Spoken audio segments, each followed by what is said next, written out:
Welcome to the Plant Doctor. I'm Dr. Tom Warren, and what I want to go over today is my shipment from ball seed and how we are going to transplant these plugs that we received from ball seed.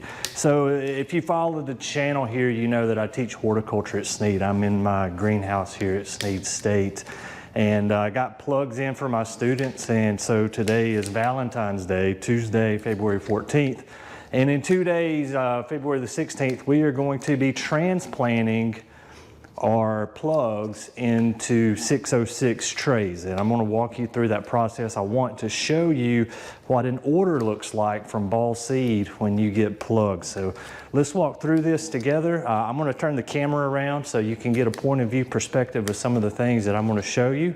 We'll talk about the plants I got, how I set up my trays, what the shipment looks like when it arrives, and hopefully you'll learn something from this. Let's get started. So the first thing that I want to show you is how it comes boxed up and shipped.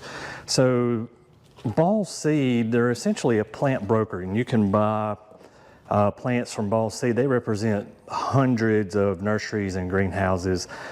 This particular order was from Lucas Greenhouses, and they're located in Monroeville, New Jersey. So this came from New Jersey all the way to Alabama, and these were shipped. These are what we call split 102s.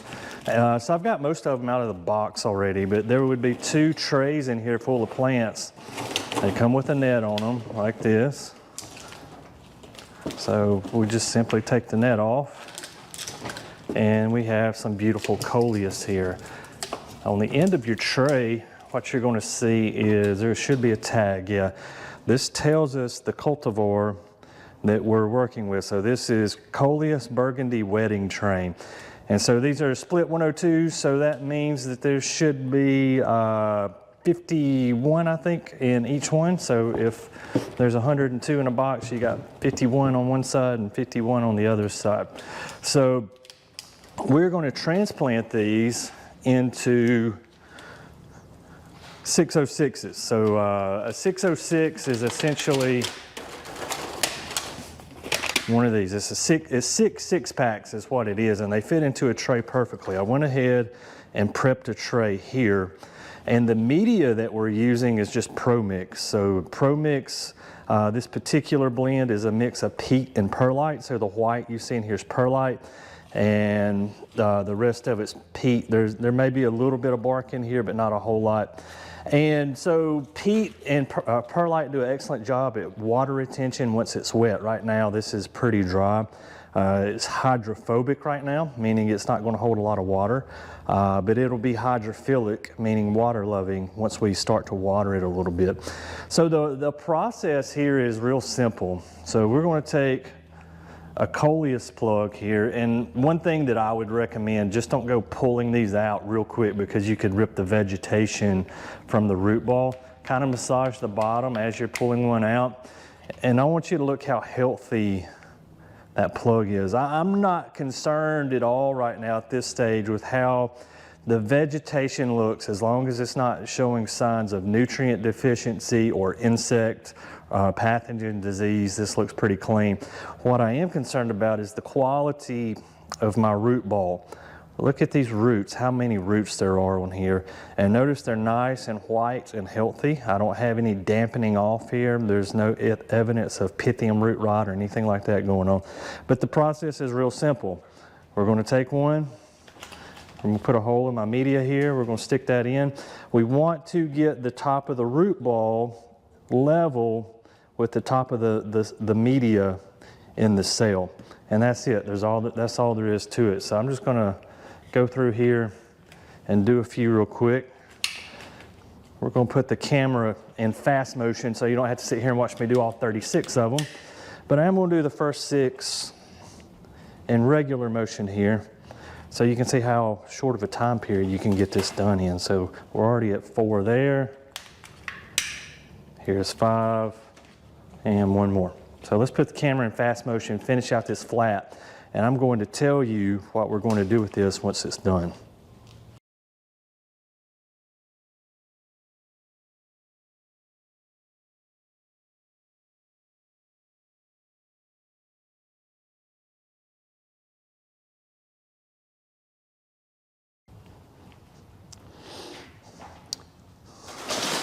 Okay, so this flat is now almost complete. It's complete in terms of putting the plants in here, but there's still something very important that we need to do. With your order from Ball Seed, what you're going to get are plant tags. And these are all the different things that plugs. We're going to be growing more things than just this, but these are the plugs that we had come in. And so we're growing a lot of coleus from plugs. We got one called Heartbreaker. This is one that I really like. It's called Alabama. We've got some Lantana, red, Landmark Red, Verbenas, French Quarter Lantana. We've got some ornamental sweet potatoes that we're going to be growing. More coleus. This one's called Wedding Train. This is a mix, so Mix Masters Blooming Glory, I believe. These are going to be Bidens, if I'm not mistaken. Lantana. Another master mix of Bidens. More ornamental sweet potato. Hot-blooded Lantana. This one's trademarked in a plant patent. We're going to have a discussion about that. Landmark Citrus. Electric Lime Coleus. Copperhead Coleus. Lots of coleus. Yellow Landmark Lantana. More Bidens. And then Persian Shield. This is one that I really like a lot. So, as we know from our plug tray, this is important not to get your cultivars crossed over. We just put in Burgundy Wedding Train. So what we need to do is take some of our tags here. This is Wedding Train. And I like to do 2 per flat. If I were selling these per 6-pack, I'd put 1 in each 6-pack. But what we do, we grow these for the city of Boaz. They use these in their streetscapes every year. So we're not selling by the 6-pack. This entire flat's going to be planted, and I hope to get that on video for you guys. So we're going to put a tag, 1 on one end of the tray, 1 on the other end. 1 would really be sufficient here, but just in case 1 gets knocked out, we've got a backup tag. So what I'm going to do with this now is we're going to place this under irrigation. So I kind of have a shady side of the greenhouse and I have a sunny side of the greenhouse. The way it's positioned, the way my shade cloth is. I'm going to put the coleus on the shade side because they tolerate shade. That's also why you see these ferns up here. This is kind of the shady side of the greenhouse. We overwinter ferns for the city of Boaz in here as well. And we're just going to keep this under irrigation. And so here is our mist head. I need to clean this one off a little bit, but I can control the amount of water and the amount of fertilizer all with the flip of a switch. And let's go take a look at that.